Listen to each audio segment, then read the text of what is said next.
myself. Um, no, for real, it was. So thank you very much for that. We're going to go ahead and start. So if you're by the door, come on in, grab a seat. Hello, Mai. Thank you. Thank you, everybody, for joining us today. We took last week off, but just a reminder, please silence your cell phones. If you have to have a conversation with someone and you want to talk, sorry, please go outside so everybody else can listen to what's going on. Are we good on, are we live? Set? Okay, thank you. Okay, aloha, everybody online. So I went put the clicker down, and now I don't know where I put the clicker. Logan, do you see the clicker anywhere?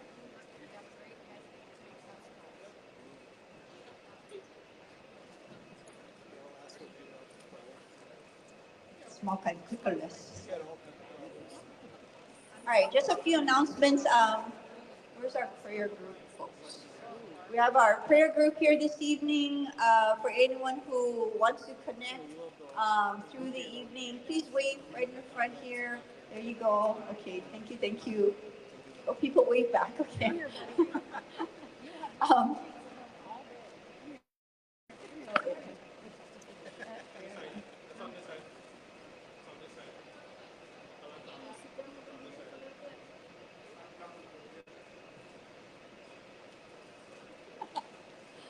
See, we don't have one meeting, and then we all fall apart.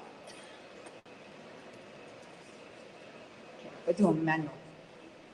Call 211 for disaster case management help. We remind you that every week, and that will get you someone to walk you through any support that you need. So we always try to remind you of that.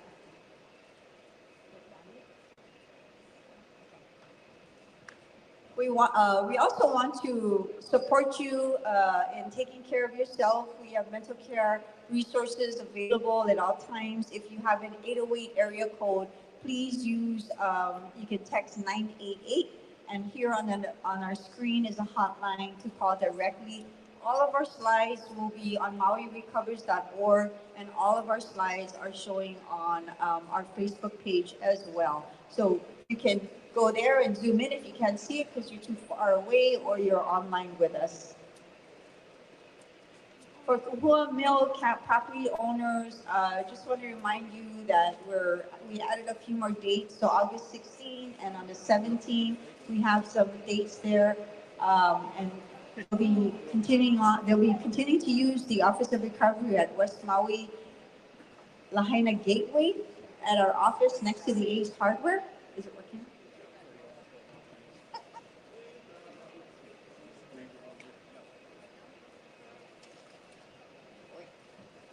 Okay, so tonight, here's our agenda.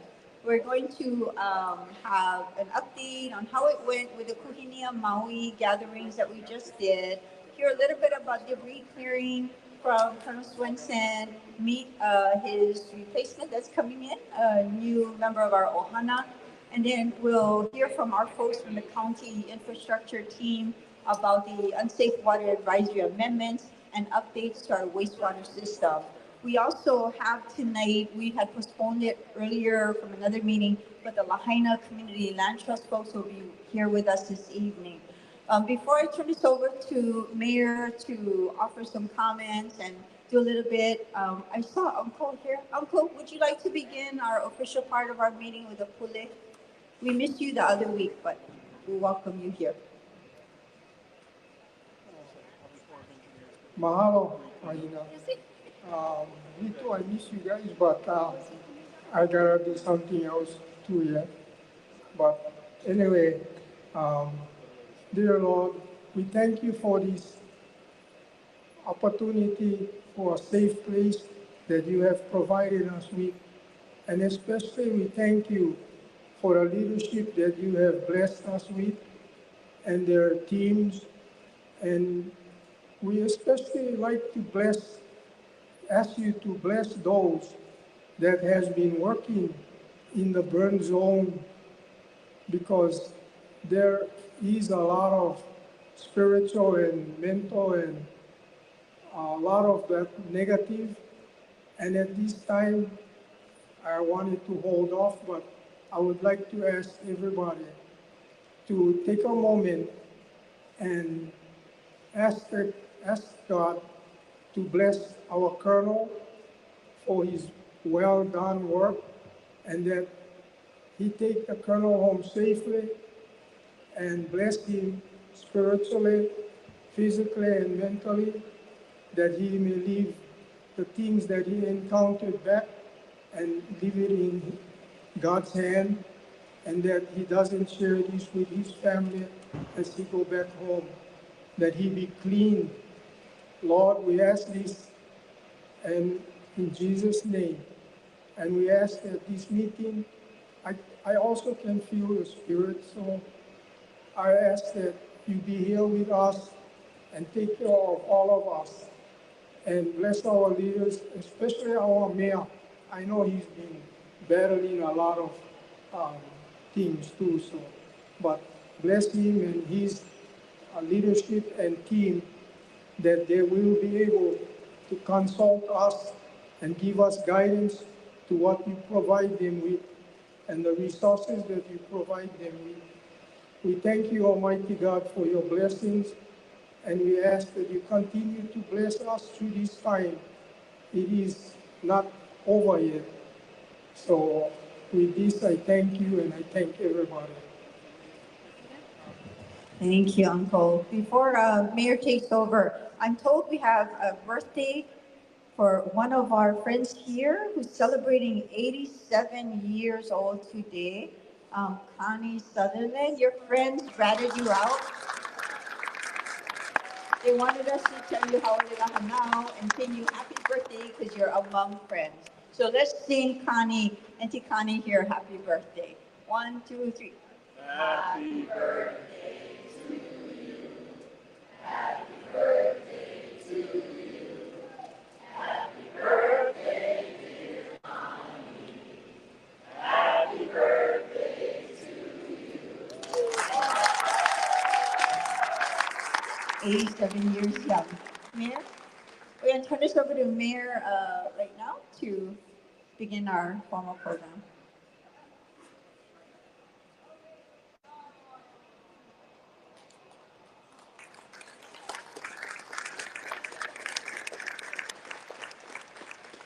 Aloha, Ohana.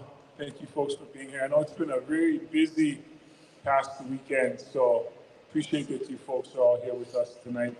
There's not a whole lot of reporting to do. I think you folks all, those who participated, know how we feel about our community here. And so just thank you for participating. I want to acknowledge our team, our advisory team that all helped participated over the events as well. Kaliko Storer, Earl Kukahiko, Kim Ball, and let's not forget Lori Degama all the way down there. I feel like we're different as we sit on that side. Tonight we wanted to take a special moment, and I think some of you came here especially as well to honor and say goodbye to our Colonel Swenson. He still has to report out tonight, so we'll see how he holds up because he's starting to lose it already. Poor guy. I feel bad, so we're just going to all stare at him when he comes up. Because that's what we do for friends, right? We stare at them while they're having a hard time.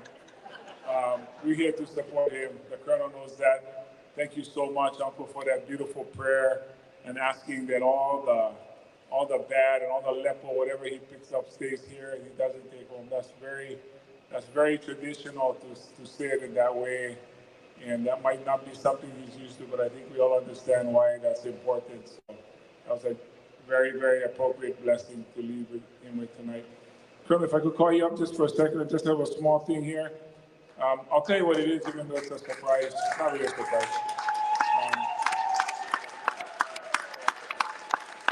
We have more things coming your way. The Colonel likes to comment on some Aloha shirts that I choose to wear, so I got him one Aloha shirt for him to take home with him, and you don't have to bust it out now, but it's special because my wife, my daughter, she designs clothing, and so this is one made by my daughter, and my wife bought him some coffee because she didn't know what else to buy him, so she bought him coffee.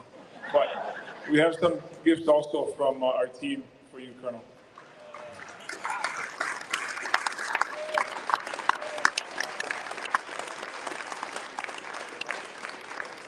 So what this reads is, to the U.S. Army Corps of Engineers, Colonel Eric Swenson. Mahalo no ko ka ko'o a me ko aloha no Maui. And it's dated today. Mahalo for your support and your love of Maui.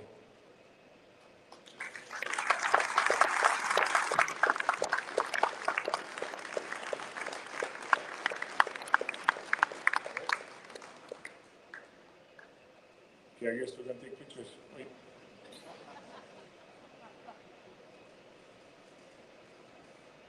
So you're gonna hear from the Colonel. You guys wanna hear from him now, or when he does his report? He's gonna give a report as well tonight, but he has all these. So the Colonel has a 10:30 flight out tonight, and he already packed. So you're gonna have plenty carry-ons. Here you go, sir. So, thanks, Mayor. Gosh, I've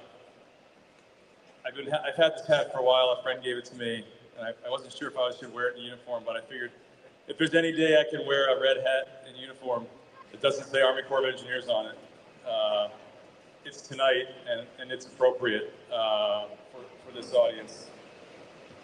I wrote a speech and I rehearsed it in the parking lot before coming here, but I'm not gonna get out of my pocket because I probably won't make it through it.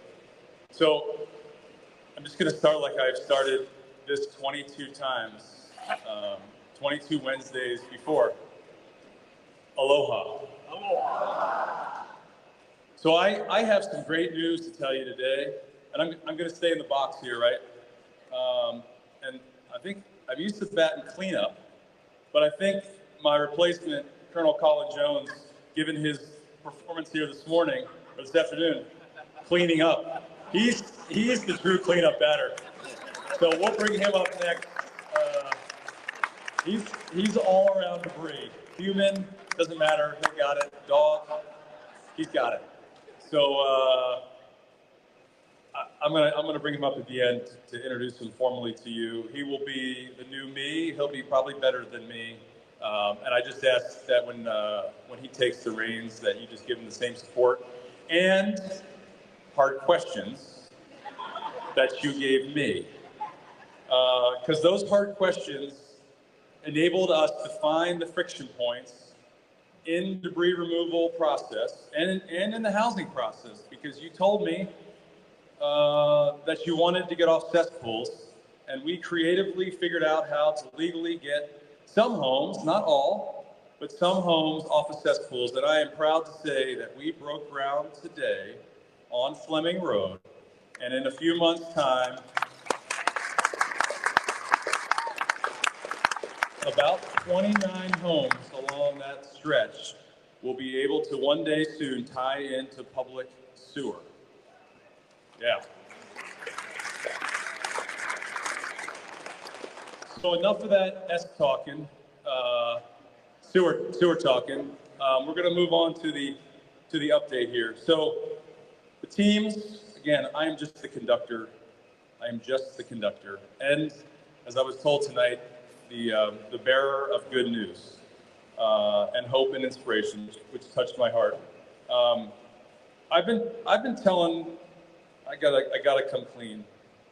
I've been telling you that we're chasing $13.99 for like 3 months, and that's not true. I knew about 2 weeks ago that $13.99 wasn't exactly the right number, but I didn't want to change it like twice or 3 times because it keeps moving. And some of you are saying, "Man, how come you just can't count properties? You told me you were a math professor. You should be able to count. I know 1,300 and something's a big number, but you should be able to count that high." You're right. I should be able to count that high. I'll just come clean. The challenge has been we double counted a few lots. I know, shocking. We're going to go back to do some additional instruction on our counting skills. We double counted a few lots, and we had 1 or 2 lots that kind of came back into the program, and we had just one the other day. We drove by, and because almost every lot is empty, when you see a lot that has debris in it, you're like, gosh, why does that lot have debris in it? So then we started asking some tough questions, and we shifted to overdrive and tried to figure out how to get that part of the program. So I actually don't know what the final number is. I think it's going to be somewhere around 1391. And I'm proud to say that today we are at 1,383 properties have been cleared of primary debris.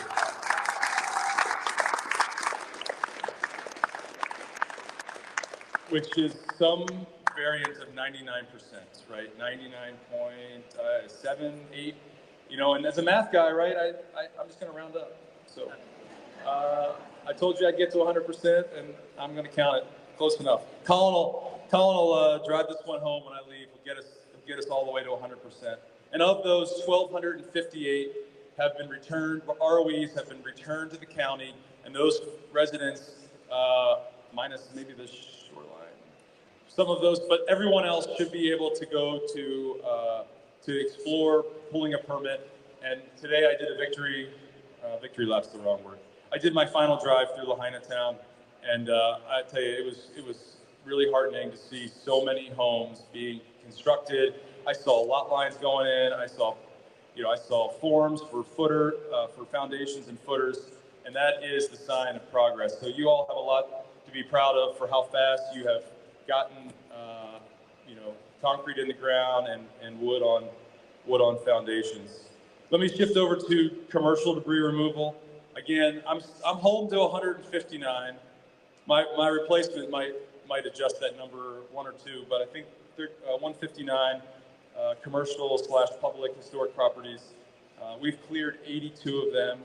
That's 52%, and we've completed 46, and that number is going to jump up here soon. There's lots of gravel going down, and we're going to get that paperwork done. And that's the sign that Lahaina town is really ready to grow, and we get some of those commercial businesses back under construction, and the residents get to sort of move in and then go shopping and return to their normal life. On our temporary housing site, Kilohana, I'll just remind everyone, that's the lookout. It looks awesome up there. We are in the 90% range for internal utilities. We're still bringing the final 2 phases up to final grade. You're going to start seeing some flat work going in up there, pavements, sidewalks, curbs, etc. We're not done yet, but we are making some great progress. And as I started this with my sewer talking, we got that sewer line going in, and that's just one small step for Lahaina town. And I'm really hopeful that that will be the yardstick to help the county measure how much it's going to cost, and then work with the state and the federal government to get the rest of the money, to get the rest of the Wahikuli neighborhood off of cesspools and get the water cleaned up. I know that water is near and dear to everyone in Hawaii's life. And with that, it has been an absolute honor to stand before you for my 23rd time and to present, and mahalo. Thank you, Colonel. I gotta apologize.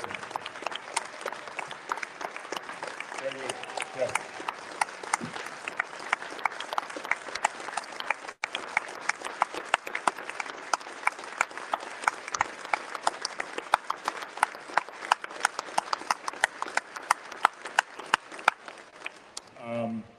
I apologize.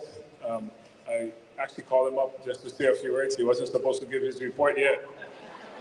And that's why it didn't match the screen. So later when somebody else talks, there'll just be random stuff from Army Corps of Engineers that was supposed to go up. Oh, so he'll come up and maybe have to hunt home. Thank you so much, Colonel. Thank you. I'd like to introduce your council member here from the West Side, Tamar Paulton. Aloha mai kaku. I'd like to bring up with me our nonprofit developer from Ikaiko Ohana, Thomas Fisher, and I've been told the Colonel took so long talking, he only has 1 minute. But update, yesterday was a big day for moving forward. Mr. Fisher said that if we didn't get those resos passed, he was gonna stop development on the Kaia'ulu o Kupu Ohi rebuild of the apartments, and we got it passed. So we're moving forward. And Kaia'ulu o Kupuia lottery should be August 20th. So I'll give him his 1 minute now, and he can fill you in. And if you have any questions at the end, as always. Thank you, Tamara. Aloha. It's a pretty hard act to follow, Colonel and Mayor. I'm sure the community really appreciates everything that's gone on here. Again, just to be brief, as Tamara said, we immediately started efforts to rebuild the Kupohi project immediately after the wildfire. We were able to break ground in January of this year. We have been working with the investors, the insurance companies, and the state of Hawaii to sort of keep that project moving forward. Our goal is to have those homes, 89 permanent homes, returned to the community next summer, likely July or August. That wouldn't have been possible without the support of the mayor, Tamara Paulton, and the county council. I also really want to recognize Jordan Molina because he was instrumental in helping us do an alternative debris removal plan that allowed us to kind of get in front of this and get these homes. It takes about 12 to 16 months to build it. We want to get people back as soon as we could. Just real quickly on the Kupuia site, as Councilmember Paulton said, we will have our lottery on Tuesday the 20th. We have about 900 folks registered for the lottery. That property is 200 units. We hope to have about 128 units completed by Christmas. So there's 200 units total. We're hoping to have 128 done by December. The remaining units in the two community centers will be completed March of next year. So again, wanted to be brief. Thank you, everyone. He understood the assignment. And now I'll turn it over to Mahina and Daryl for the Kuhinia recap. So we're going to talk a little bit about how it went with Kuhinia Maui. We want to bring up this fabulous team that put it together. Daryl Fujiwara, Matt Erickson, Julie Oniyama, Tina Botello, Logan Spencer, Laurie Lady Gama. I feel like graduation, but come on down.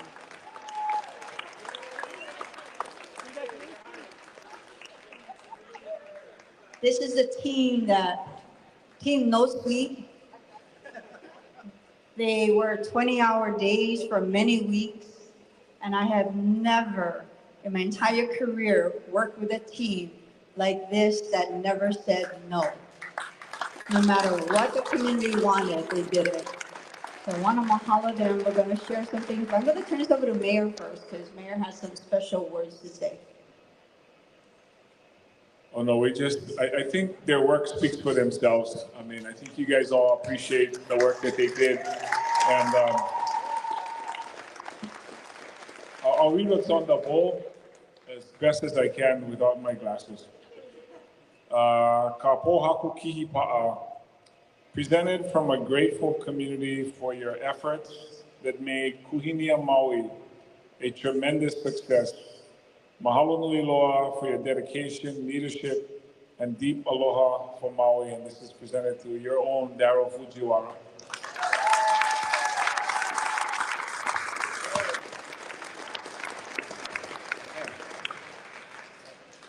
How many of you attended some of our events for Kuhinia Maui? I've been sharing with some of my friends the last couple of days that we can coordinate events, but if nobody shows up, is it really an event? So a large part of this is all due to you, the success of it. I think we, for many days, kind of dreamed up all of these things with community input, and we never knew who was going to show up. and how successful it would be. And successful in that we were hoping that it would be a catalyst and a way for us to connect again and to heal. And I feel like we kind of reached some of those goals. And so I'm very grateful for this. But I didn't do it alone, obviously. And so I just want to mahalo again my team and Tina Botello, Amy Peterson too. They helped to really come in strong with our counselors and our therapists. Um, my team did lots of logistics and backbreaking labor that I don't like to do, so they did it all for me. Thanks. And of course, a large part, the support came from the County of Maui. So mahalo again, mahalo to everyone, all of the people that donated. Shane Komine from the Hyatt Maui Regency and Spa, he and Isaac Bankako spearheaded all of the food. And we didn't really tell anybody there was going to be food but as we know, as locals here, like there has to be food at all the events. And so we planned for it and they made magic happen from all the different resorts and various restaurants here on the island who came to our aid and fed us and made sure we were staying hydrated. So mahalo again to everybody that was a part of it. There's so many names, but mahalo again. And of course, my partner is not here right now. He's the number one volunteer, Jaden Isobe, Kumu Hula. He's at Hula right now, teaching hula, of course. And so, mahalo to him. Thank you. Thank you, Hinia. We're going to run through some slides. I don't know where the clicker went. I'll just tell you next. So for 4 days, we ran 9 community gatherings with over 400 volunteers. You saw the team, Aloha, 400 of them. We got contributions from many resorts, about a dozen resorts, restaurants, businesses. Everyone came out, no one said no. So all the refreshments you saw, some of the logistics you saw came from donations and support from them. The garden. How many of you went to the garden? Oh my gosh, wasn't that amazing? The garden. That was the back area transformed by the Kuhinia team into a place of respite, just to hang out, sit down. If you needed support in counseling or a getaway place, this is the place. We did catch some of our people taking a nap there because it was just so awesome, but this is an amazing arrangement. Again, all donated and supported items in that area. On Paddle Out, thousands showed up. Our day one event for Paddle Out. All of Ohana was there, as well as our surfers, stand-up paddleboarders. Everyone came out along with our Va'akaulua, our voyaging canoes, Hokulea and Mo'okiha. Our seniors were celebrated and brought together just as our love of our lives for Aloha Whakapuna in their luncheon, which actually turned to brunch because, we like eat early with seniors. And so Aloha Whakapuna here, they're playing a hay game in the beginning. And as you know, we had entertainment with Kumu Uluwehi Guerrero that evening or that day as well. And in our tribute and remembrance night, to recognize those we lost and remember their names that evening. A highlight of that night was that there was a message of strength given in many languages, in Samoan, in Tongan, in Ilocano, in Thai, in Vietnamese. I know I'm going to forget one or two. Anyway, we had a bunch of languages that was done in Chinese as well, and those were given by our native speakers here you see on the screen.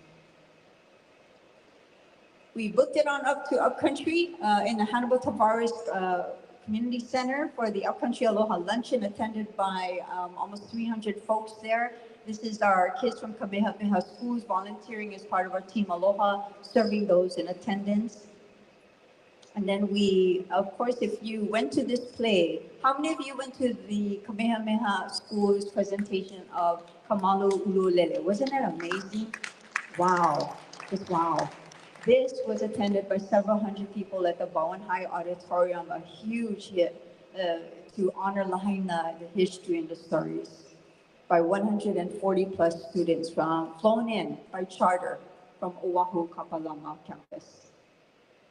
Huana Aloha no Lahaina, the Mele of West Maui and Lahaina brought together so many artists, including that guy in the taco, the middle, who walked in the back door unannounced with a guitar strapped to his back, none other than Henry Kapono, announced himself, walked up to the stage and sang his Lahaina song. So we're mahalo all of them, including those that you'll see on the next slide, who was also part of that night. A big hit at the end with Lahaina Grown, making their return to the stage, among their community.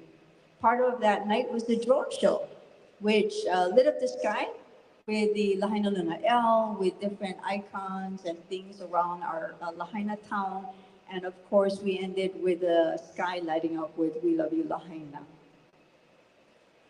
Who went to Obon? Wow.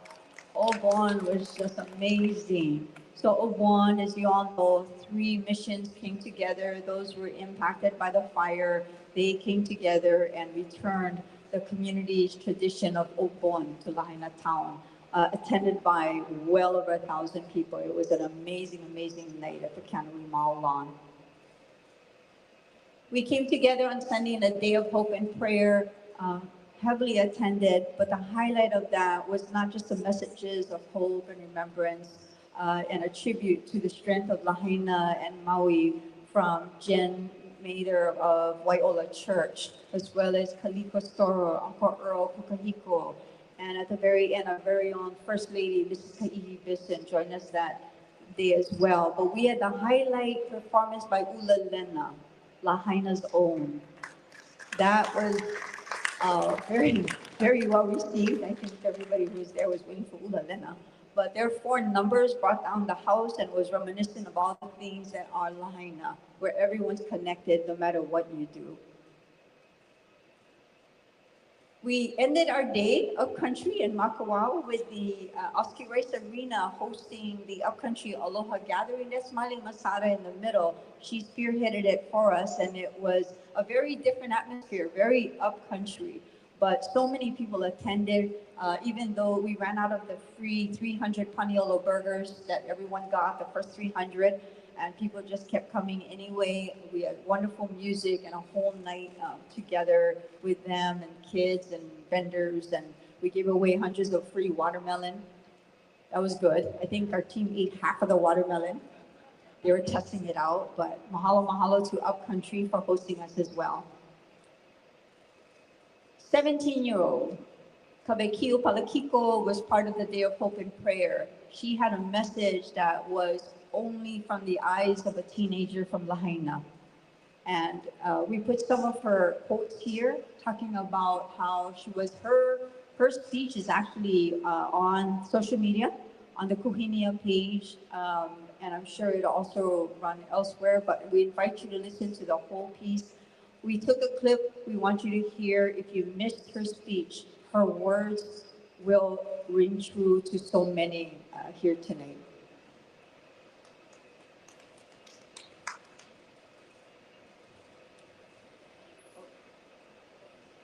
This is the glitch we were trying to work on earlier. We'll try again. Comes from our unity, from our ability to come together in the face of adversity. It's about knowing that even when flames rise, we will stand strong. It's about having hope, even in the darkest of times. As I look to the future, I'm filled with hope. Hope that we will continue to stand strong, that we will continue to come together, and that we will build a Lahaina that honors our past, embraces our present, and looks forward to a brighter future. Let us remember that we are not just survivors, we are leaders. We are the ones who shape the future of Lahaina, and it is up to us to make sure that future is one of resilience, of aloha, and of hope. E ho'i kanani Lahaina ne, e ola Lahaina, e ola pono kākou. Mahalo. Please listen to her story on the page. So mahalo from Team Kuhinia Maui. What an experience. We did it all, and we want to mahalo you so much for allowing us to do that, offering something, and for trusting us. We hold that precious and dear to our hearts. At this time, we're going to move on to the next. Go ahead. There we go. Okay, I'm going to turn this over to Aaron, Wade, and Jordan. Molina. We're feeling a little off because we started late, and then Colonel threw us off because he gave his report early. Just kidding, Colonel.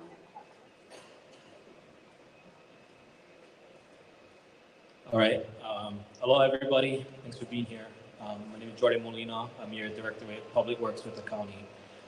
We are here tonight kind of to talk about this, but more the purpose today is to kind of recognize the bottom part, zero. And that's mahalo to you guys for trusting us, trusting the Army Corps and FEMA to get us to let us clean up your guys' properties for you. So mahalo to you guys. But in order, I guess, to tell the story a little, before Colonel can come in and do your cleanup, we have our friends that were helping us to get you guys all enrolled. And so we want to recognize tonight Joe Villegas. If you would come down, please. Joe's with the team, the leader of the team with Tidal Basin. They were the group that the state brought in to help support the county in getting all your folks' ROEs enrolled. So he and his team were the ones harassing you all to get signed up, and calling you, getting your documents, getting your insurance, everything.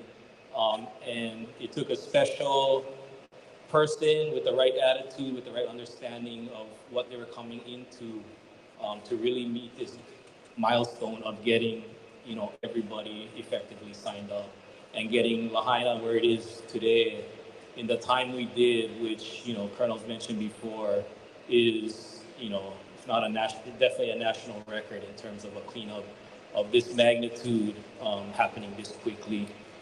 So yeah, we just wanted to take a moment to recognize Joe and some of these others that also contribute to the ROE team. I'll let Aaron speak about Ray's contribution, but I just wanted to make a shout out also to my staff at the Department of Public Works, Linda and Christy.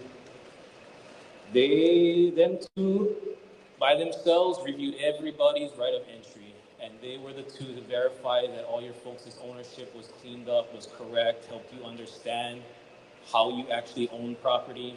A lot of people didn't understand exactly what it meant to own property and what form they did. Some families never even have their properties cleaned up because of family matters. So those two women in the Department of Public Works were instrumental, along with Joe, with getting us to where we are today. So just wanted to mahalo you guys. Thank you. I see Ray Kahayali'i hiding behind the bleachers, but we need to give her some applause to come up here. Come on, Ray. Long ago, I told you folks when I was the ROE lady that government alone couldn't do this. We couldn't reach out and connect with everyone, and we needed your help. And there's one person who in particular embodied this more than anybody, took it as her personal mission to make sure we got to that number 0, and that was Ray. We want to thank her tonight.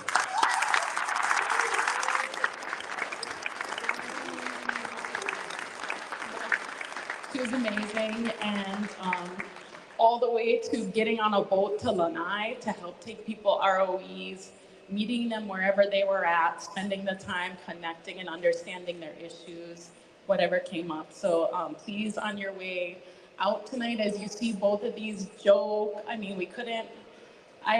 Joe also, he speaks Ilocano and Tagalog. So anytime we had someone who needed language translation, he was able to do that and just provided so much support that we never could have done on our own. So just thank you so much to all of you, to both of you.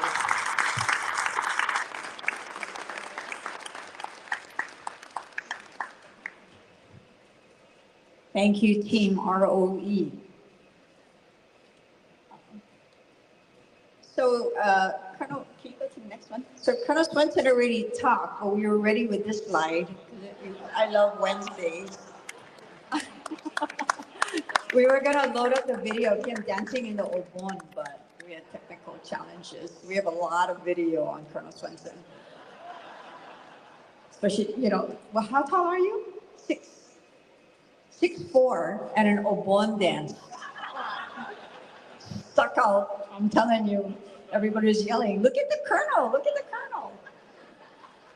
That video will come in handy one day, I'm sure. Don't know when. It'll be worth something. But Colonel, would you like to introduce Lieutenant Colonel? Mahalo, Nina. I thought you were going to call me back up for a hana ho. But I was pal earlier, but I'm going to come back and introduce my replacement, Lieutenant Colonel Colin Jones. He's the deputy commander. His day job is the deputy commander for the Memphis district of the Army Corps of Engineers. But we needed another strong leader to come out and carry this mission forward. We've made some great progress, but there's still a lot of work left to do. And so Colin's going to pick up and drive this mission to completion, at least for the Army Corps of Engineers. And as I've told you, if you heard any of my speeches this past week, the Army Corps of Engineers will be here until FEMA tells us to go home. But until the very end, right? Because we're committed, we're in it to win it, and we're in it to win it with you. And so I just like you to give a warm welcome to Colonel Jones and welcome him like you did to me.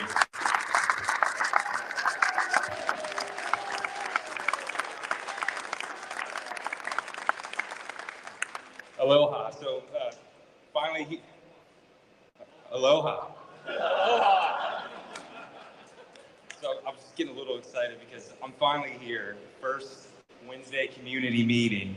When I got on the ground here in Maui, Colonel Swinson immediately told me about the Wednesday meetings and how it was his favorite day. And I was just, what's going on? What's going on?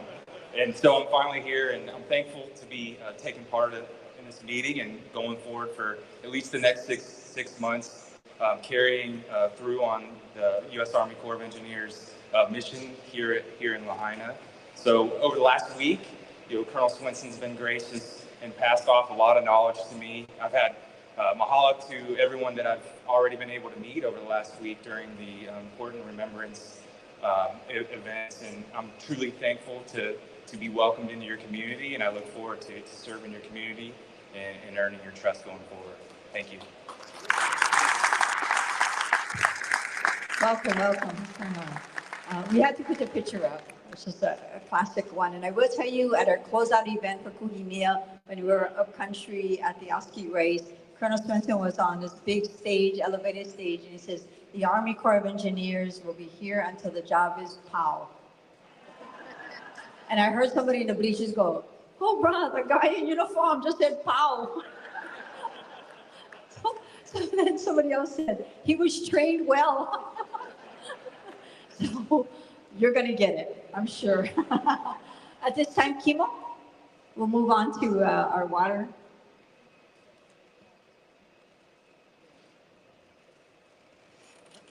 Good evening, everyone. Kimo Lange of Deputy Water Supply.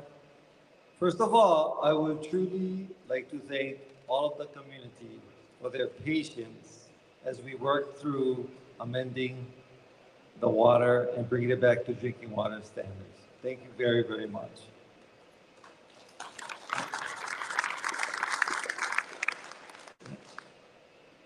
So on August 2nd, 2024, the Department of Water Supply amended the unsafe water advisory for Lahaina's remaining zones to remove areas L5 and L6. Therefore, as of that date, all water in the public water system in Lahaina is safe to drink and is back to drinking water standards. So as you can see, it's all green, no more orange.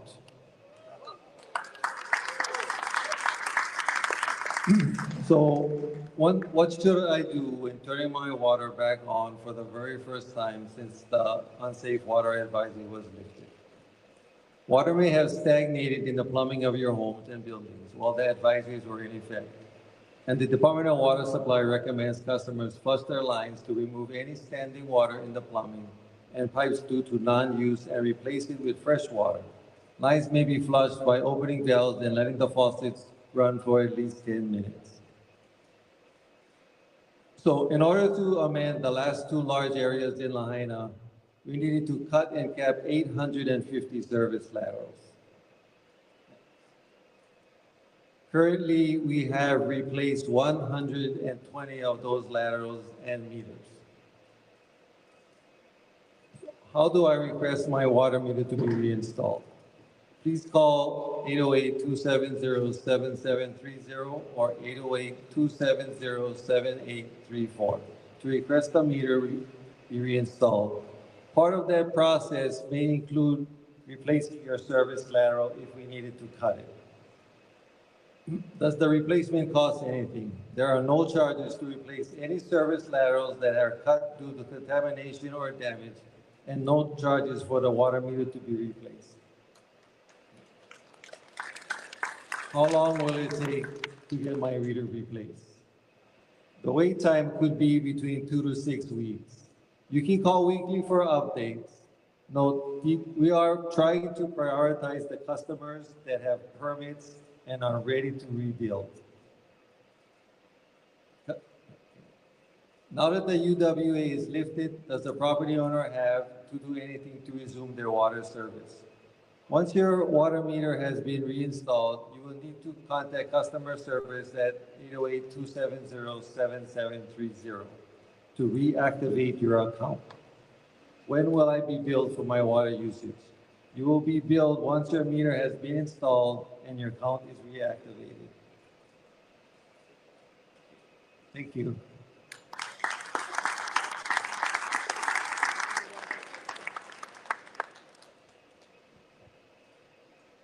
Good evening, everybody. Shane Agawa, Director of Environmental Management for the county. It's good to be back here again. Tonight, I'm just going to give you a short update on the wastewater status in Lahaina. So the newest area or zone, what we're calling, that we activated is off of Kahula Street. This is on the south side of Lahaina Luna Road.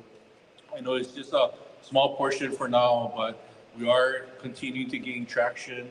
Our crews, I want to give a shout out to our collections people in wastewater.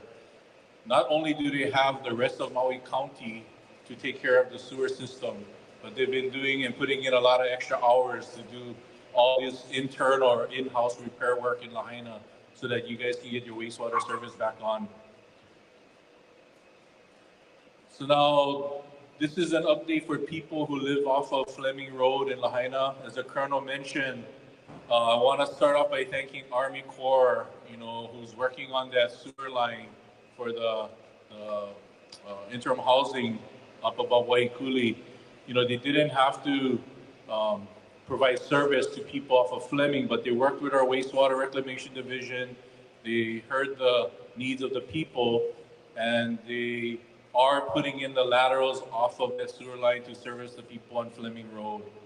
So USACE began construction, as the Colonel mentioned recently. The sewer line is going down Fleming and then down Malo Road, following kind of the train track area to our pump station number 3. This is in conjunction with the Kilohana Temp Housing. Because of legal restrictions, they could not bring the sewer line onto private property. However, they are going to bring the sewer laterals up close to your property line, 2 feet away on the roadway side, on the right-of-way side.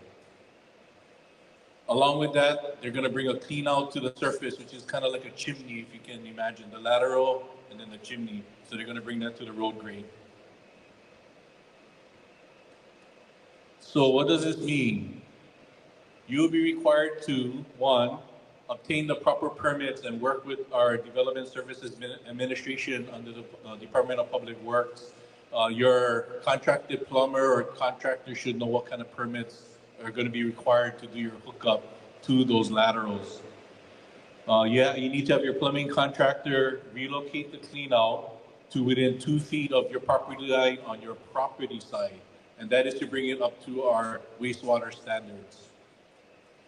If for whatever reason the relocation of that clean out onto your property cannot be done, just call our wastewater reclamation division at 270-7417 and they can work with you on a case-by-case basis. And lastly, if you have a cesspool or a septic system, which most of the people in Waikuli have, you need to properly abandon your septic system or cesspool per the Hawaii State Department of Health satisfaction. Thank you. Thank you, Shane. Lahaina Community Land Trust was supposed to be here a few meetings ago. Unfortunately, their plans changed. So tonight we welcome on schedule Autumn and Mikey, who are going to share about the Community Land Trust.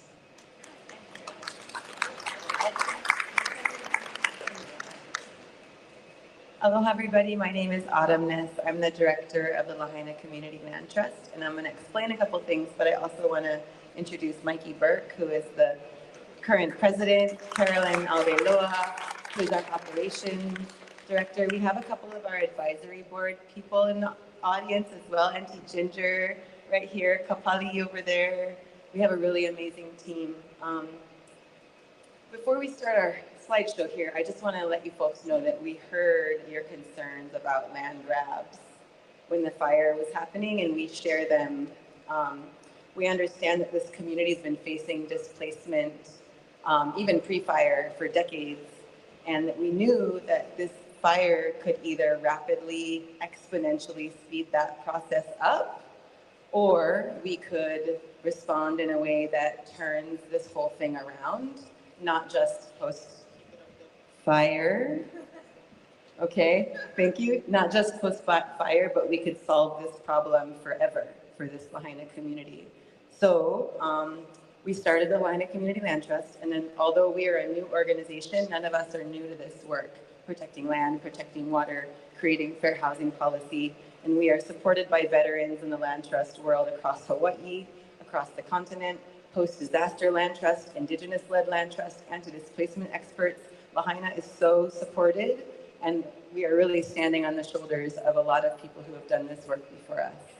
So that being said, you guys can all read this, and I just kind of explained it. We can go to the next slide. Okay, so Lahaina Community Land Trust has two goals. The first one is to help families stay.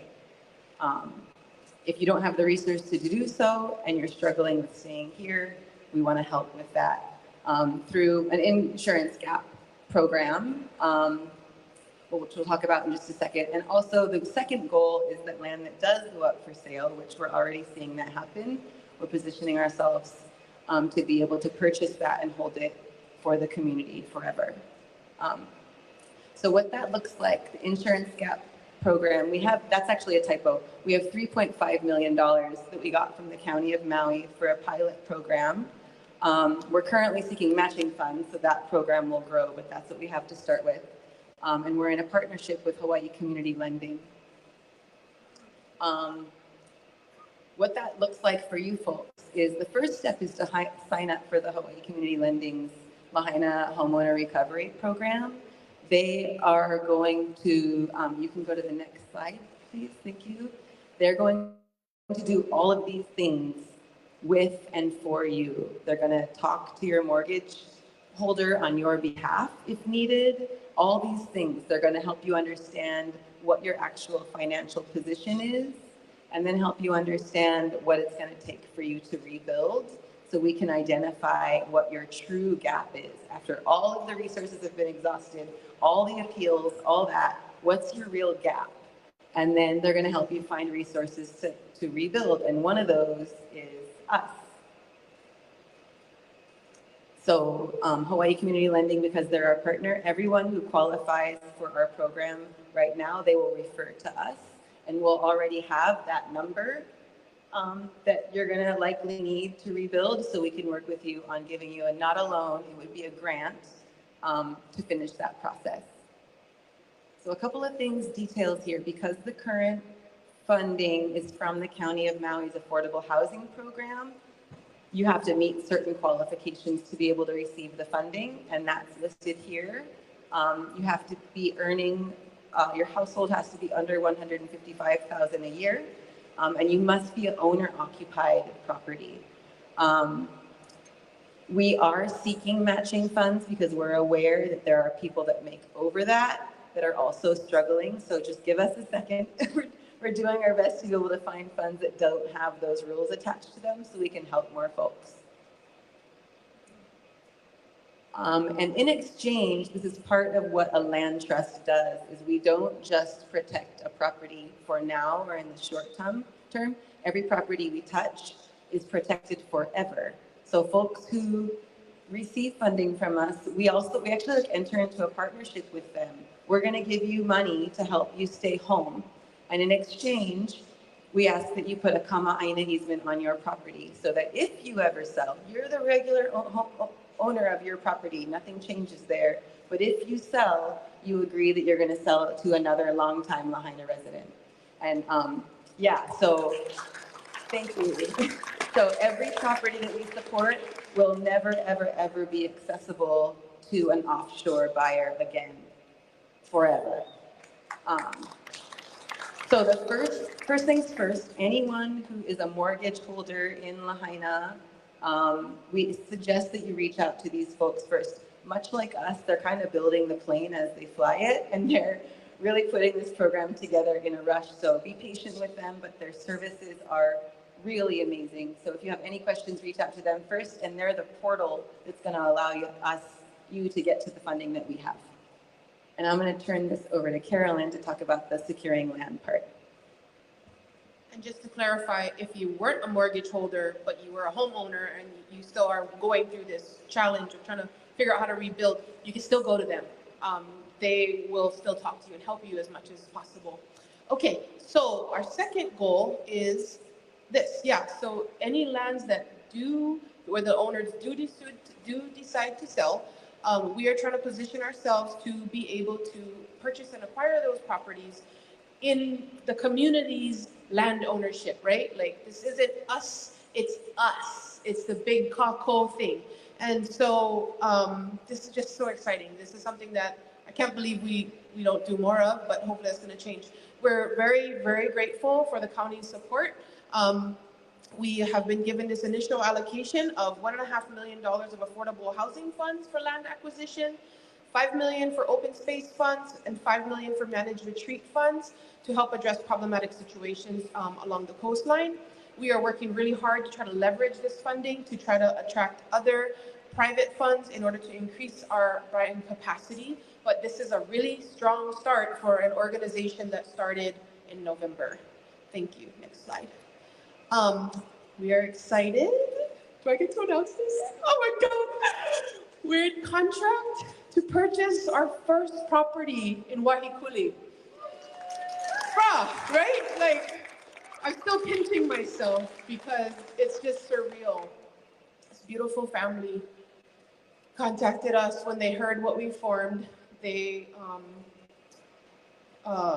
left right after the fire to go stay with their adult children on the mainland. And after talking with their family and stuff, and they found out what we were doing, they made the decision that rather than rebuild, they wanted to put their land into the community's ownership through this land trust. And so it's a long story. We went a lot of back and forth. We've been talking to them for months and really never wanting to pressure them, but just giving them all their options. But the owner knows what a community land trust is and what it's capable of. And he believes so completely that this is the right thing for their Aina, that we're just so incredibly blessed that this is our first acquisition. There'll be an article out soon about it, but we're so excited.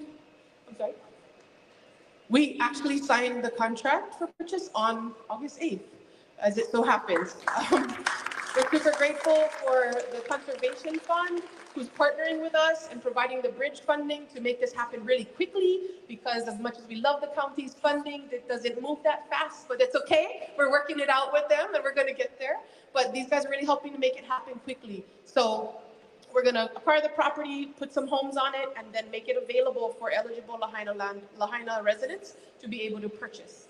And they will own the house, but the land trust will own the land, and it'll forever only be available for Lahaina residents and owner occupied, and no more nonsense. So every single property will be secured forever. We will never sell it. We will always keep it and use it for the highest and best interests of Lahaina residents forever. Thank you.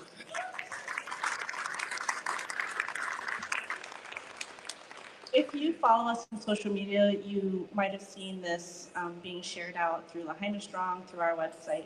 And part of the reason we're asking the community to call us before you call a real estate agent is because if you feel like you need to sell your home or your property and you go to a real estate agent, it is their duty to list it for you and get that sold.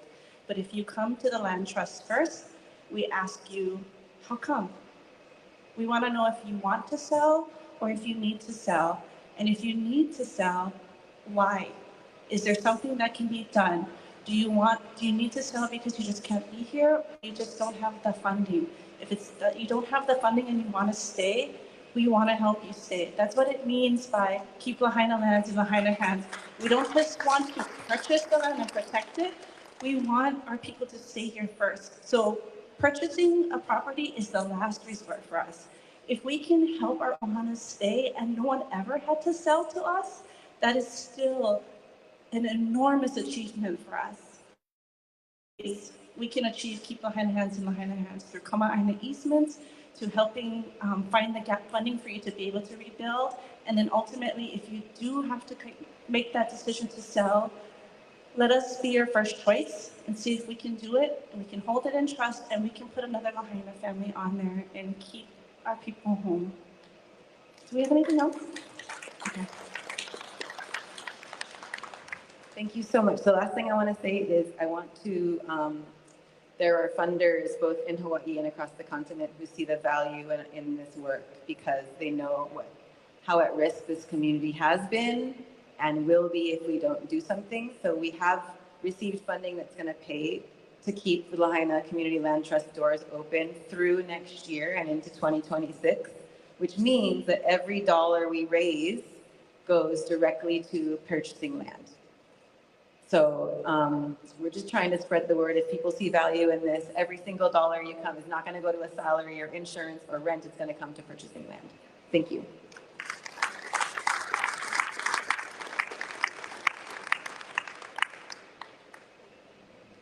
Thank you, ladies. We're going to go into our Q&A session as usual. It's been a little while, so just a reminder, if you raise your hand, oh, where's our microphone people?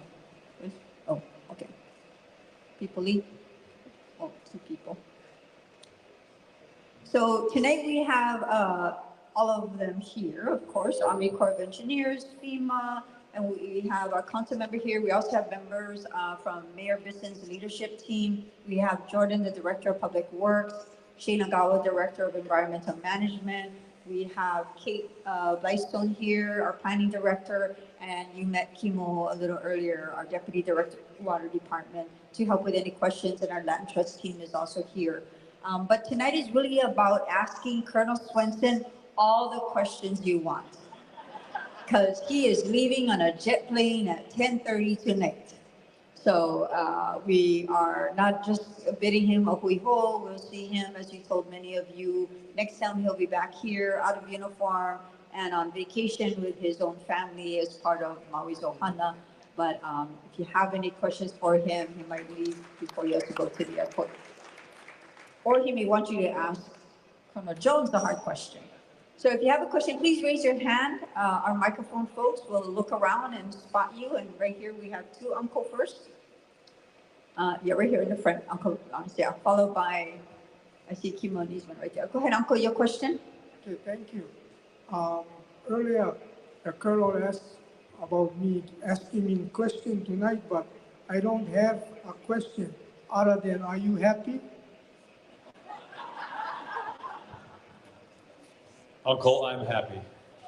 That's very good. Yeah. Thank you for the question, though. I'm sad to leave, but I'm happy. I'm happy that we've gotten this far.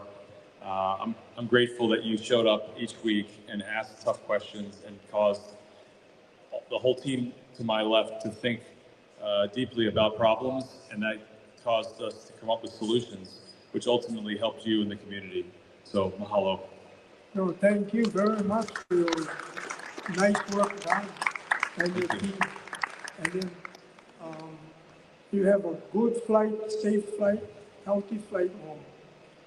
Thank you. I have my private plane picking me up. Oh, wow. It says Delta on the back, but just ignore that. What, the president won? No. I got a coach seat. Okay, thank you. And the next question is for the land trust. Yeah. Um, I know the motive is good and the intentions are good, but this go back way back during the old days also, yeah? And it ran away, to what it is today, where it's a hell of a mess because, we only can make so much dollars and afford so much, and we have a lot of indifferences of monies. So what my question is that how are you going to set monetary stuff, pricing on the land that you want to purchase to hold within the body of the land trust and then turn around and build will cost money, right?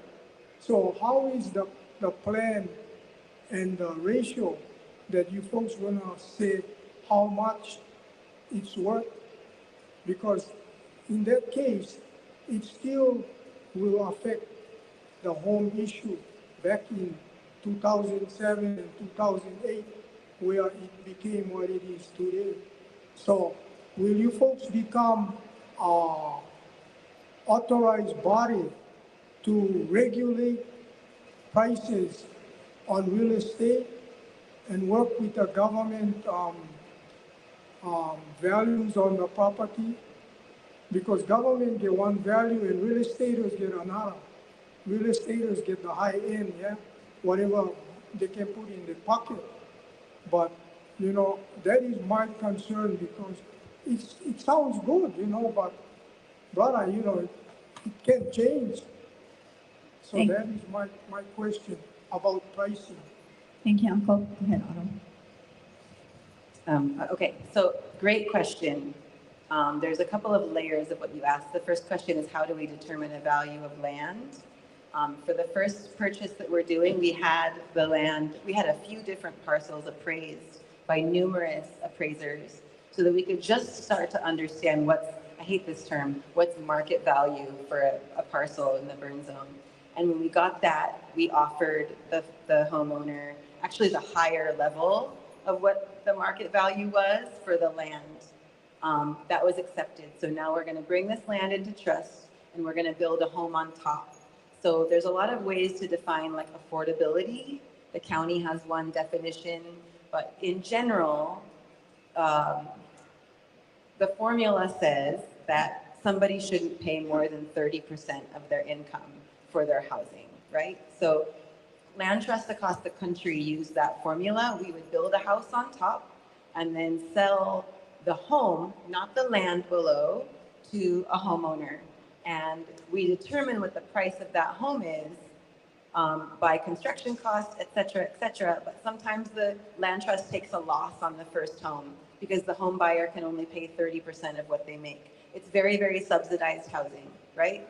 And then the home and the land, the person who buys the home is a homeowner, but they don't own the land. And the home and the land are tied together by a ground lease.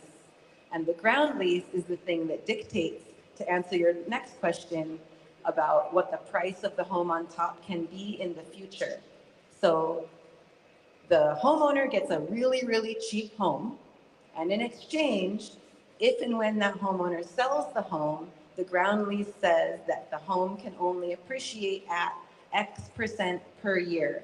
That X number right now, we're still trying to figure out. It's around 1% a year. It stays at like the wage increase annually. So no one's gonna get super wealthy by flipping a land trust home and walk away with $800,000 equity. That's not gonna happen.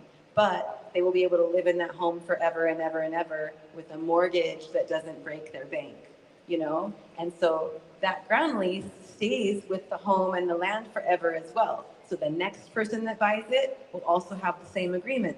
They'll get a really cheap home, but in exchange, when they sell it, the price is capped. So what you're saying about real estate and all these values, this is a secondary housing market that's not affected by if you have $1 million neighbor that moves in, or if Jeff Bezos buys the house down the street. It's not affected by any of that. It's an insulated housing market only for Lahaina residents forever and ever. Does that make sense? Did you want to add something? I see your approach. To add that, we're the homeowner that buys the home, it's more affordable because they don't have to buy the land anymore, right? That's not part of the equation. So they're just buying the home. And exactly what Autumn said, it decommodifies it. Exactly what you said, how everything got out of control, right? They had one house that they maybe bought for $200,000 and they can sell them now for $800,000. Like, that's not going to be allowed anymore with these properties in Lahaina. People can no longer take the land here and turn it around for big profit for themselves and then leave us with this inflated real estate value that nobody can afford anymore, that has to live and work here. So that's what we're trying to disable with every property that we can protect, is just say it's not a commodity like that anymore. I think Uncle has one more question, and then we're going chemo and then this side. Go ahead, Uncle. During that, where you folks say that you folks forever hold the land in the land trust, will that land have other expenses like HOA, homeowners association fees, or who's responsible for the land? I mean, it's something that I think should be talked about, because, it can be expensive. You talk about cheap stuff, but you add on all of those little things, the unforeseen things.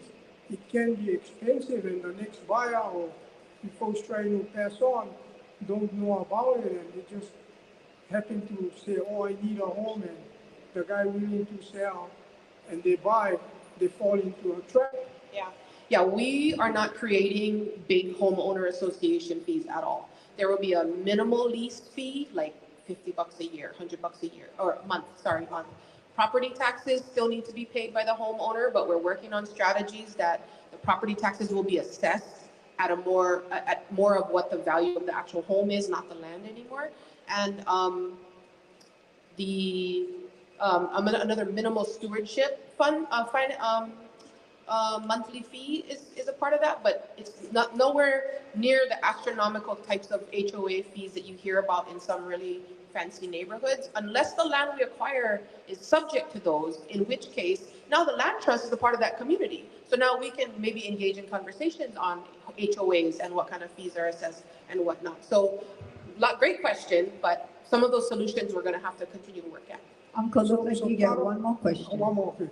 So part of that, this land trust is based on like how the Maka'aina system was before, where the king and the Konohikis like assigned, and they're stewards of the land. So the home is theirs, but the land is not theirs. So it's kind of like built on the basis of what was over history time, right? Kind of, Uncle.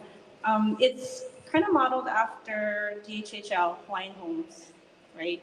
And I want to go back to your first question about the affordability of it. And a lot of naysayers for the community land trust talked about how you cannot build generational wealth with this kind of model.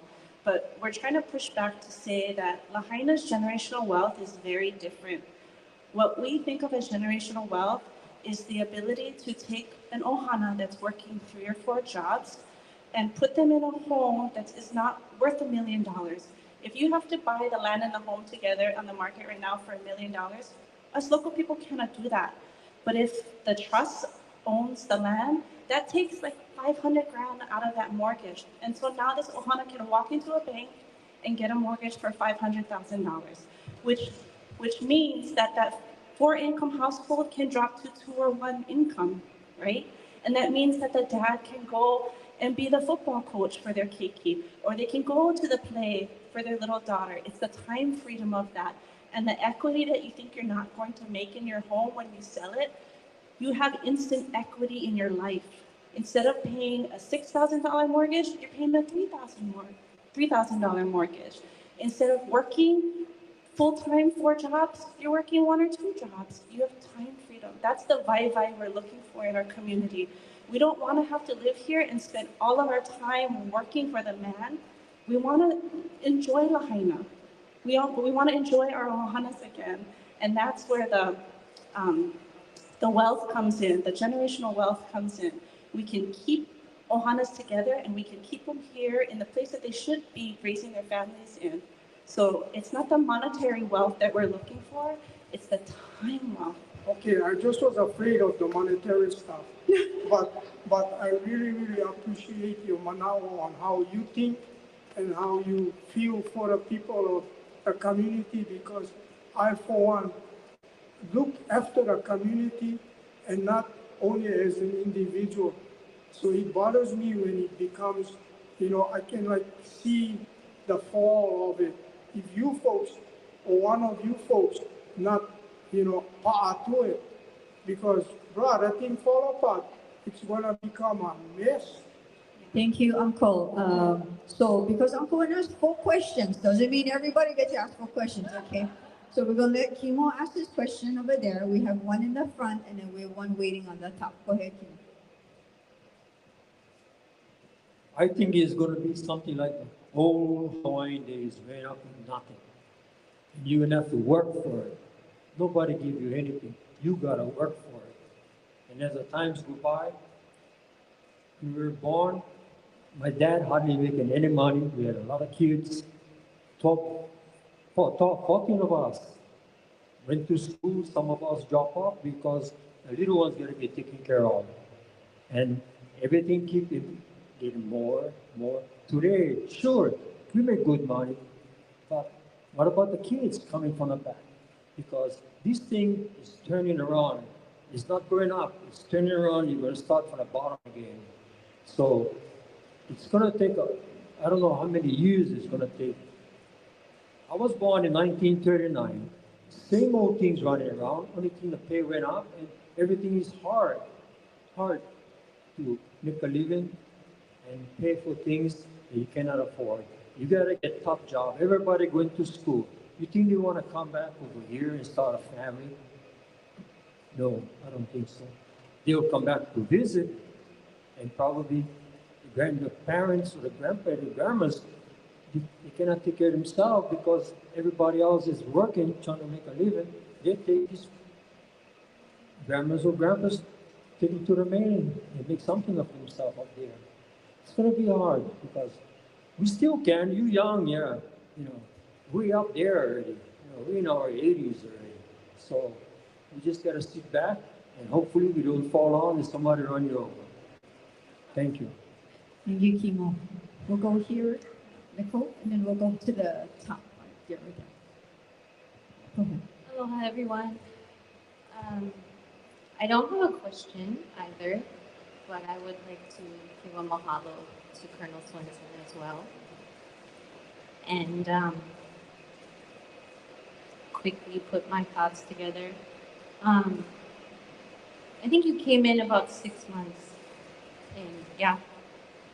And I just want to say thank you for seeing me. You were the first person to ask me if I was okay after doing mental health care and trying to advocate for the community and just being shut down left and right over and over. And I was just trying to keep going. And I just want to say thank you for inspiring me to continue and not give up for our people and being a leader that's independent thinker that could encourage me. And I have a little quote that I want to read to you as a mahalo quickly. It reminded me of you. It's by George Bernard Shaw. This is the true joy in life, being used for a purpose, recognized by yourself as a mighty one, being a force of nature instead of a feverish, selfish little clod of ailments and grievances, complaining that the world will not devote itself to making you happy. I am of the opinion that my life belongs to the whole community, and as long as I live, it is my privilege to do for it what I can. I want to be thoroughly used up when I die, for the harder I work, the more I live. I rejoice in life for its own sake. Life is no brief candle to me. It's a sort of splendid torch which I have not got to hold on for just hold on for a moment. and I want to make it burn as brightly as possible before handing it on to future generations. And mahalo for your time here. I know there's a lot of people that feel the way that I do. Thank you, Nicole. To the top there, and then followed by Shannon. Go ahead. Can you hear me? Absolutely. Okay. Aloha, and Colonel Swinson, thank you so much for all your contributions. Thank you for building that school. I think it was 90 days, and you definitely will be missed. I know I slept better in Kahana knowing that you were here helping us. And so thank you so much for everything you did for us. And welcome whoever's replacing you. I hope to meet you. My name's Lori Betzel-Nielsen. My number one comment that I wanted to make is just about the Lahaina bypass and hoping that that is a priority to the administration, the Lahaina bypass north, as well as, the right government bodies are privy to, we do need this bypass with building over 1,000 new homes. I know I certainly need a new way out of Kahana and Honokawai. And anyway, I just hope that that is of the utmost urgency for Lahaina residents moving forward. Also, as far as Lahaina Community Land Trust, is this essentially a land lease? Okay. It's harder to get loans on land lease properties. You're shaking your head no. I bought land lease properties, so I'm curious. Are y'all going to offer loan programs or work with local banks on a program? Okay, cool. And are you guys saying that the Lahaina Community Land Trust in the future will dictate the prices of real estate in Lahaina? And that's all. Thank you. Thank you for the question. Before the land trust answers on your bypass question, it is a state issue, but we have made it really clear, and so has the community each time they've come before this community, that the bypass is a high priority from the community's point of view. So that's been conveyed from this administration as well to the state. Go ahead, Autumn. Okay, so two questions about whether it's a land lease. It's a ground lease with the community land trust is a little different than a leasehold. Fannie Mae, Freddie Mac all have specific more loan programs, packages for community land trust purchases.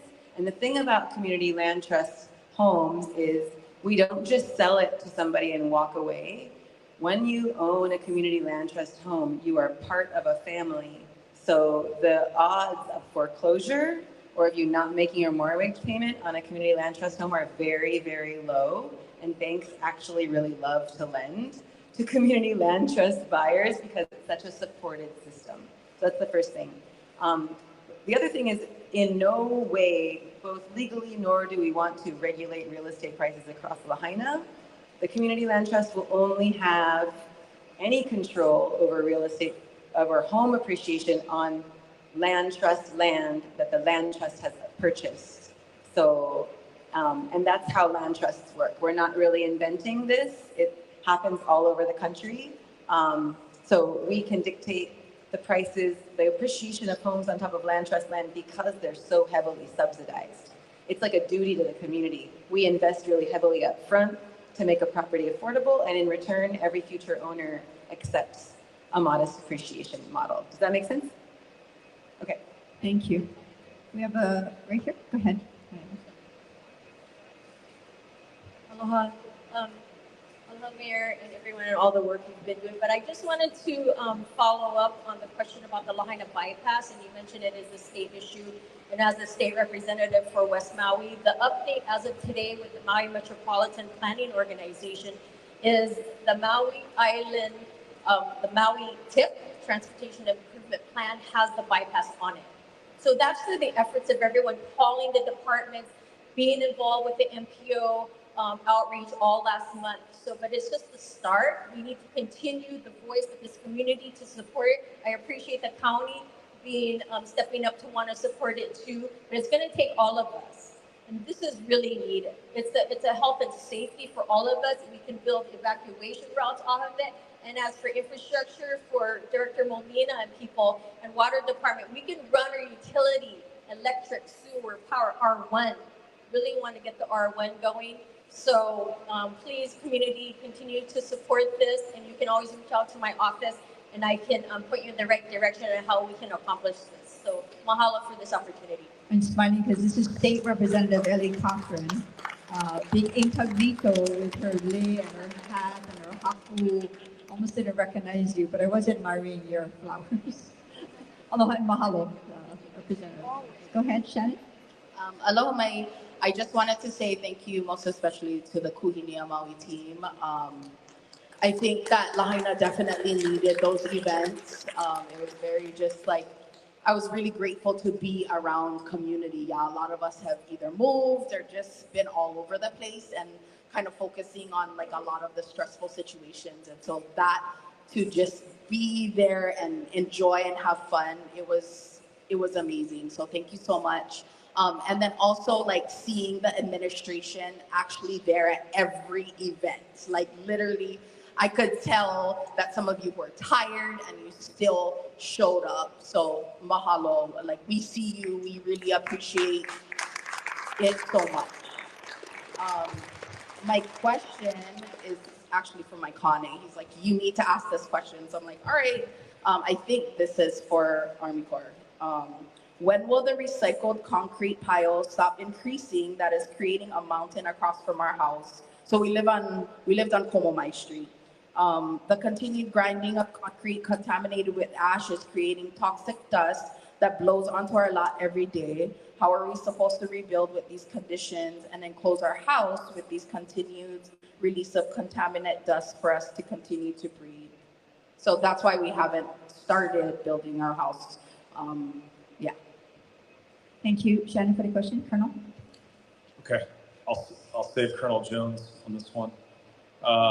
Appreciate your concern. We've been working hard to try to keep the dust down. I think we're 6 or 7 properties away from having all residential debris removed, which means all foundations removed and processed at Pioneer Mill. And we're working very hard to get that pile down. We are spraying it with soil tack. We are trying to find every technique we can apply that we keep water on it to keep the dust down. I think it's a contributing factor to the concerns you're having at Komomai. I think I can think of about 5 or 6 of my friends that asked me really hard questions over the past 6 months about gravel, why we use gravel. And I think what we're finding is, earlier I was a little teary-eyed, but I think it was just, as Uncle said, it was the spirit working through me because it's dry here and I was just trying to add some water to the ground.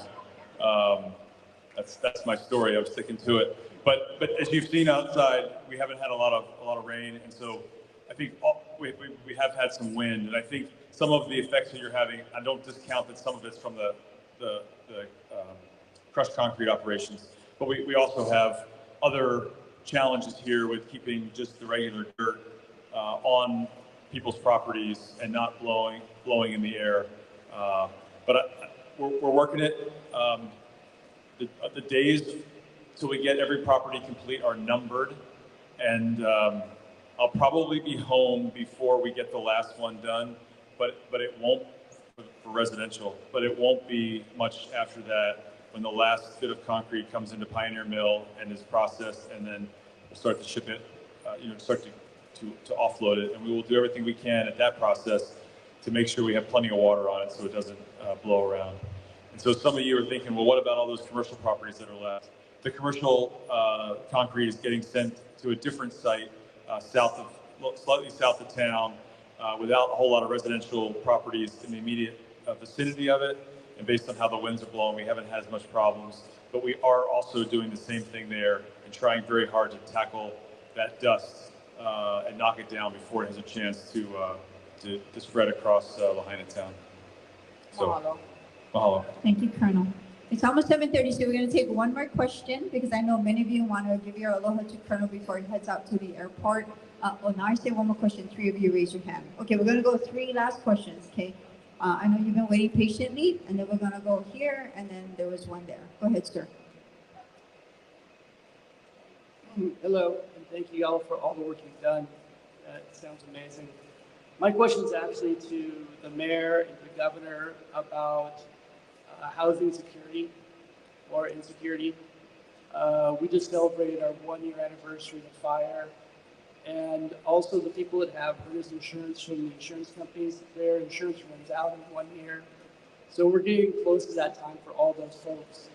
And we're talking about 1,000 people, maybe more, I don't know. And then we also have the housing security or insecurity for FEMA coming up in February.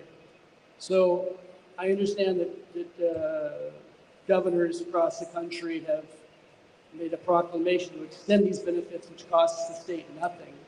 And I'm curious why we haven't heard about this, and if they're going to do this, if not, why. Thank you.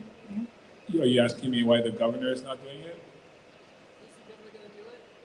Yeah, I think the governor has signaled that he will do whatever he needs to do to extend benefits to these folks. I think he's already said that more than once.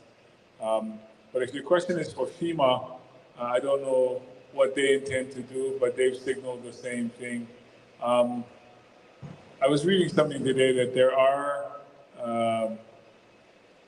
there's a deadline that's going to come up, maybe with people having to contribute to paying, I don't know if it's called rent or some sort of payments that's coming up. I don't know if that's part of your concern about that happening. But again, I think what we're hoping for is that some of the deadlines will be extended either through FEMA or the government.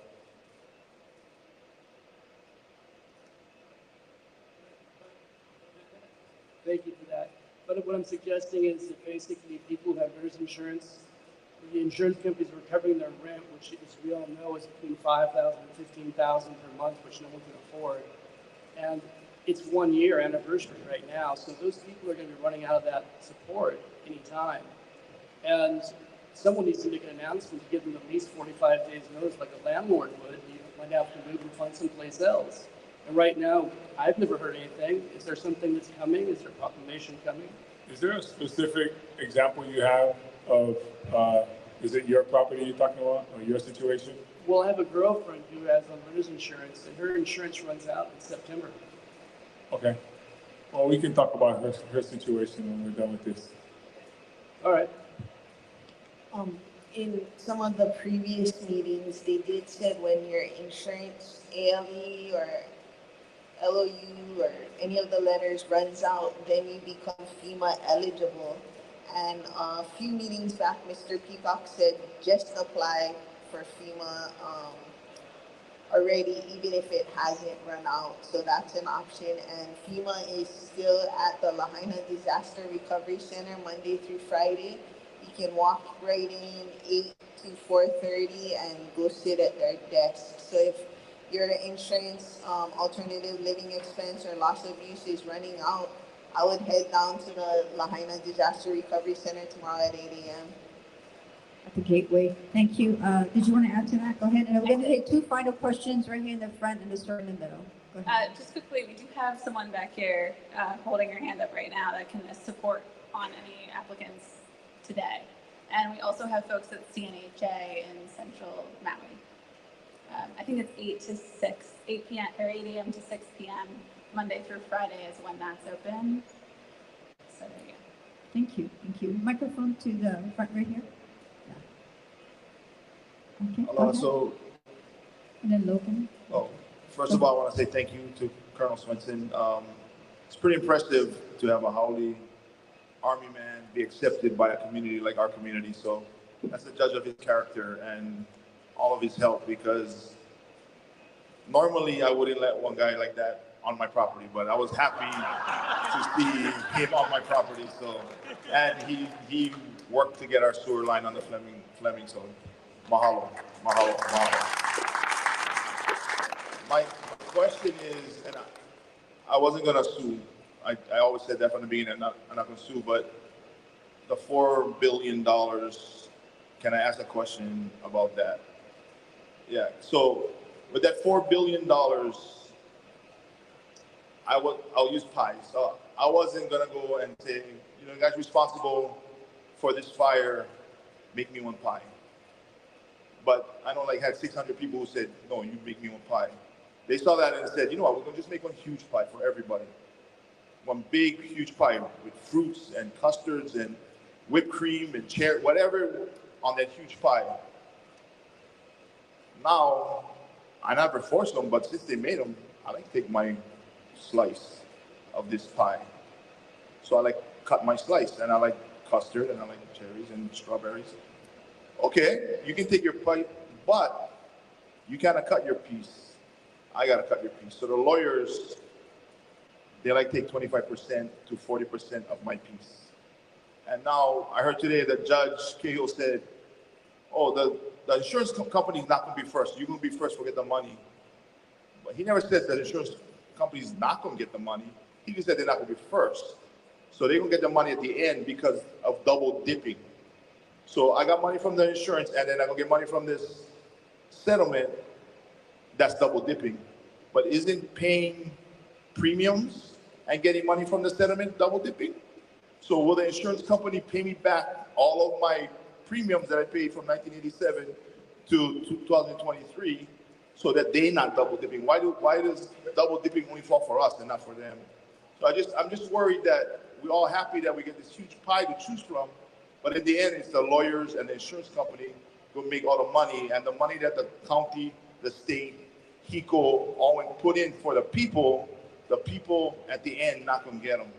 Especially if the number goes from 600 to 1399 or 1391 for all the people who lost their houses to I got mental stress because I own a timeshare. I couldn't come to Maui during that time, so I get mental stress. I deserve some of that.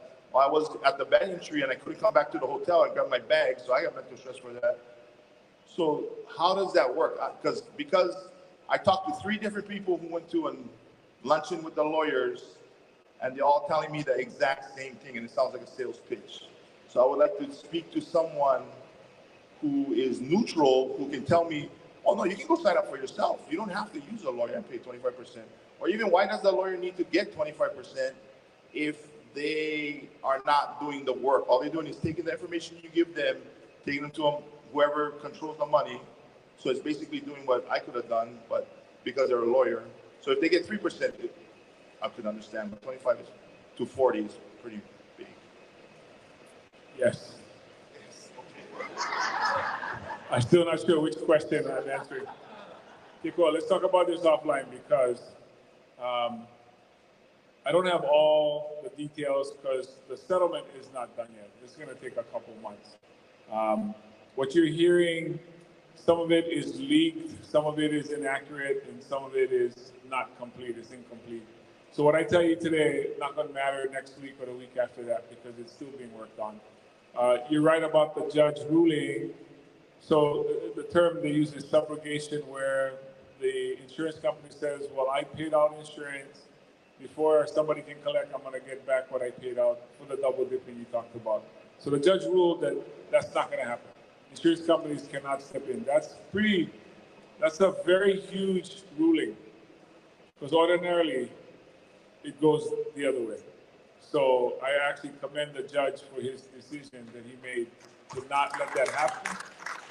And he's saying, oh, you guys can come at the end if there's anything left. There's not going to be anything left. So he made a ruling saying, I'm not allowing you guys to be first at the table. You guys go last. These guys, everybody here goes first. I cannot tell you how that pie is going to be divided. I don't even know, I don't know where the number 25% came up for the lawyers in the settlement. I think when a lawyer does work for you and you sign a contract with them and they say, I'll take 30 to 40% of whatever I end up getting for you, then that's a contract that you make with somebody. And you say, well, you go do the work and we'll split it that way. But that's not happening. This isn't a lawsuit. This is a settlement. And so I don't expect the numbers will reach that high, but I don't know that either. Because again, I think that's still being worked out on how that's going to be divided. But the focus of this will be on the folks, the survivors. and or the victims. That's what this focus was intended for from the beginning. This is pretty unheard of to have a settlement of this magnitude in this amount of time. But the whole idea behind that was so that the money would get to the people who needed it the fastest so they can rebuild and recover. I don't know if everyone's going to see it that way. I'm sure there are going to be people who don't see it that way. Ordinarily, you go through a lawsuit, it can take 2 years, 5 years, and then you end up with whatever you end up with in a division of who gets what, the lawyers get what, they pay for stuff. I think the purpose of this was to cut that all out, not have all the expenses of a trial and all the uncertainties that come with a trial, and just get the money to the people who can use it and make the best use of it. So we can all participate in the land trust, which, by the way, I think is an excellent program that we should all support. So I mean, there's benefits, there's uses that people can make with that right now, today. So I know that's not a specific answer, but if you have one, we can talk about that after. That's enough for me. All right, well, thank you, brother. Thank you, Kikoa. Thank you, Mayor. Our final question. Go ahead, sir. Oh, he answered it. Answered it. Okay, everybody, thank you. Thank you very much for being here tonight. Aloha.